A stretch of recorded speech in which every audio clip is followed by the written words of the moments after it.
আমি তো হাতের কাজ জানি। কিন্তু আমি কাজ কিভাবে শুরু করব? আমি কি পারবো? আমার তৈরি প্রোডাক্ট কোথায় সেল করব?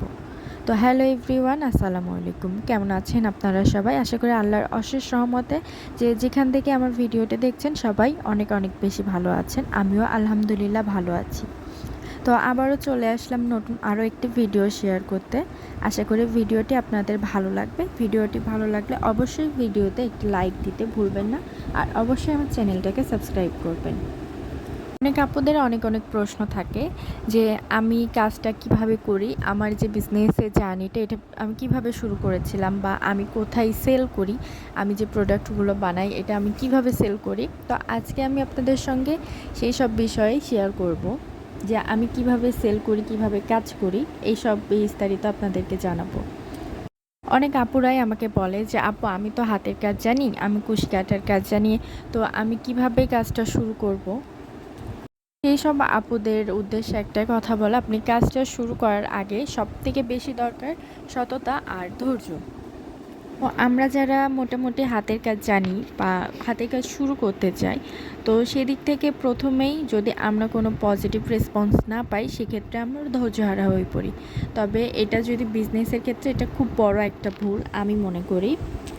যদিও আমি খুবই সামান্য ক্ষুদ্র একটা উদ্যোক্তা, সেক্ষেত্রে আমার যা এক্সপেরিয়েন্স হয়েছে সেদিক থেকে আমি কথাগুলো আপনাদের সঙ্গে শেয়ার করছি।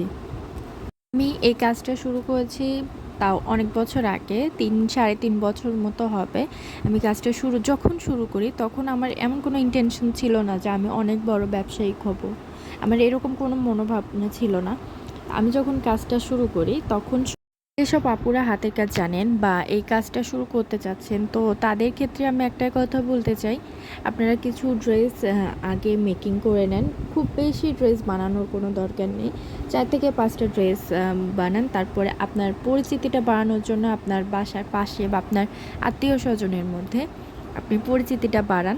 দেখবেন আস্তে আস্তে পরিচিতি আপনার যত বেশি বাড়বে, আপনার সততা যত বেশি বাড়বে, আপনার সেল তত বেশি হবে।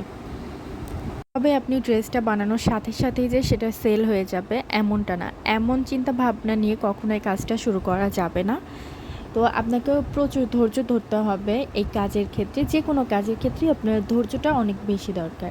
তো আমি আমার জীবনের এই ছোট্ট ক্ষুদ্র উদ্যোক্তার অভিজ্ঞতা থেকে আপনাদের সঙ্গে কথাগুলো শেয়ার করলাম। তো আপনারা চাইলে এইভাবে কাজটা শুরু করতে পারেন। আর যারা যারা আমার কাছে ড্রেসগুলো অর্ডার করতে চান, বা এই ভিডিওতে আমি যে সব হাফ বডি গলা দেখিয়েছি, আপনারা যদি এই হাফ বডি নেক এগুলো অর্ডার করতে চান, তাহলে আমার ডেসক্রিপশন বক্সে আমার ইমো অথবা হোয়াটসঅ্যাপ নাম্বার দেওয়া থাকবে।